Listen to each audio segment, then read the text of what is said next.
Welcome to Revelation Unraveled. I'm your host, William Tapley, also known as the third eagle of the apocalypse and the co-prophet of the end times. This is part 3 in my series on PETRUS Romanus, who, according to the amazing prophecies which St. Malachi received, is the final pope of the Catholic Church.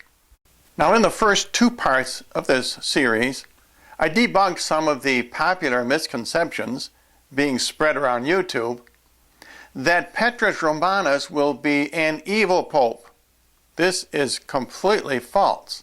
According to St. Malachi, Pope Petrus Romanus will feed his sheep during the Great Tribulation. And I also pointed out that Petrus Romanus will probably feed his sheep from heaven, because he is in fact Pope Peter I, Saint Peter. Now in this program, I want to talk about how Petrus Romanus is prefigured in the Old Testament. And that is by Mordecai in the book of Esther. As you, my regular subscribers, already know, the book of Esther is an extremely important prophecy of these end times. And the reason is because we learn the very important chain of command we will need to know to defeat the Antichrist. The Jews in the book of Esther prefigure end times Christians. They appeal to Mordecai, who prefigures the end times Petrus Romanus, the last pope. He in turn appeals to Queen Esther. Queen Esther prefigures the Blessed Virgin Mary. She appeals to King Ahasuerus. He, of course, symbolizes Jesus Christ. King Ahasuerus, in turn, hangs Haman and his 10 sons on a 50-cubit tall scaffold. 50 cubits equals 75 feet, the height of a 5-story building. In fact, some Bibles translate it as 75 feet.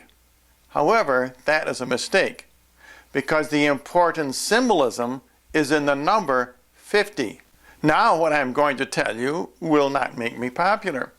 But then again, what true prophet ever is popular? The weapons Jesus uses against Haman and his 10 sons are Mary's rosary and scapular. The hangman's rope symbolizes Mary's scapular. The 50-cubit tall scaffold prefigures Mary's rosary, because there are 50 Hail Marys in a 5-decade rosary. Haman is the Antichrist of the end times. His 10 sons are the 10 kings. You may not accept this now, but once the Antichrist begins his reign on the earth, you will remember what I am telling you.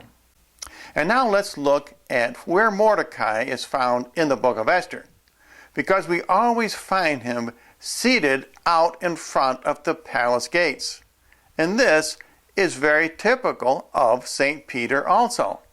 Esther chapter 6 verse 12. And Mordecai returned to the king's gate, but Haman hastened to his house mourning and having his head covered.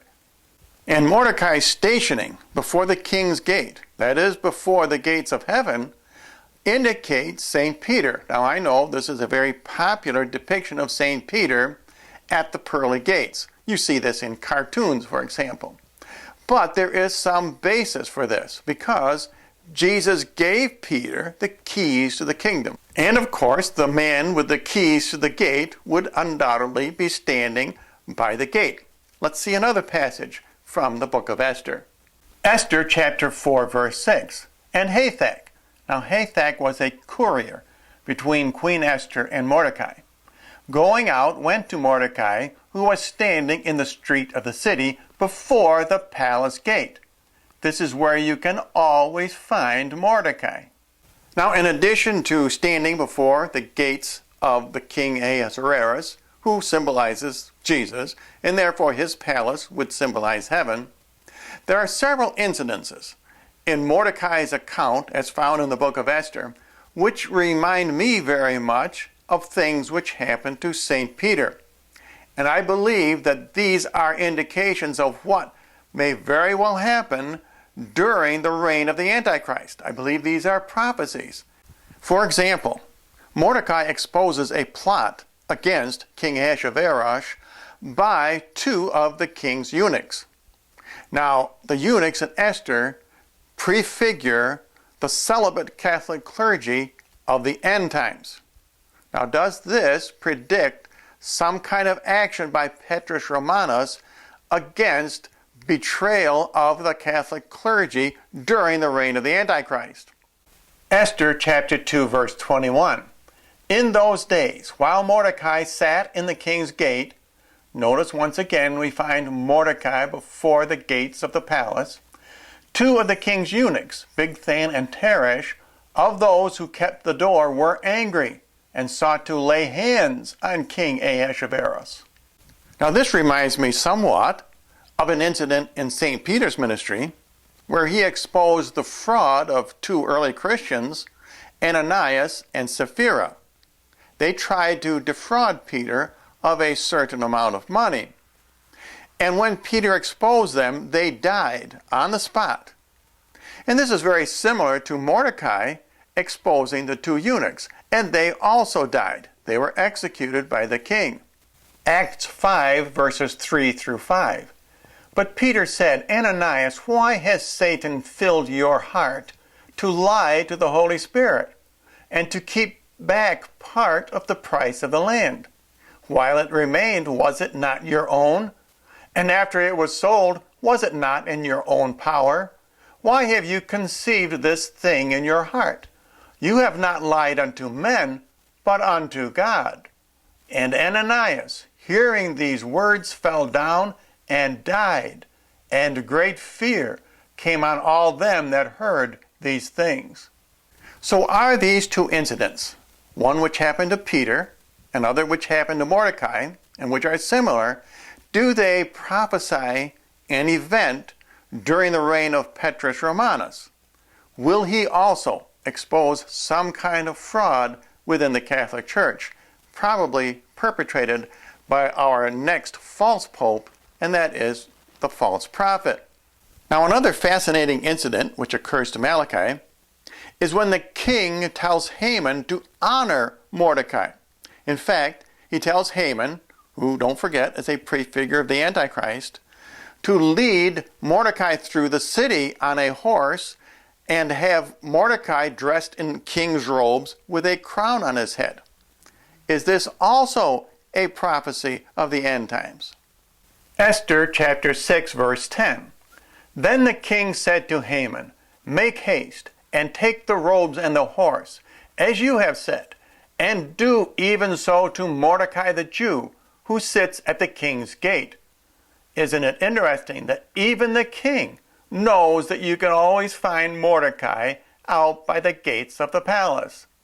Now, a somewhat similar occurrence happens when St. Peter is approached by Simon Magus, who is also a precursor of the Antichrist, and the magician Simon tries to buy some of Peter's supernatural powers. And here's what St. Peter says. Acts chapter 8 verses 18 through 21. And when Simon saw that through laying on of the apostles' hands the Holy Spirit was given, he offered them money, saying, Give me this power also, so that anyone on whom I lay my hands may receive the Holy Spirit. But Peter said unto him, Your money perish with you, because you have thought that the gift of God may be purchased with money. You have neither part nor lot in this matter, for your heart is not right in the sight of God. So in both these incidences, the precursor of the Antichrist must acknowledge the final pope, Petrus Romanus. In other words, Haman must acknowledge the greatness of Mordecai, and Simon Magus acknowledges the greatness of St. Peter. So is this a prophecy of the end times? Will this occur during the reign of the Antichrist? And of course, this is sort of speculation because we really won't know until it happens. But is this one way that God is giving us a clue of how we can tell who Petrus Romanus will be? So if any of you have any other suggestions, please let me know, because I believe I have just begun to scratch the surface as to the important significance of Mordecai in the book of Esther and how he prefigures Petrus Romanus, our final pope.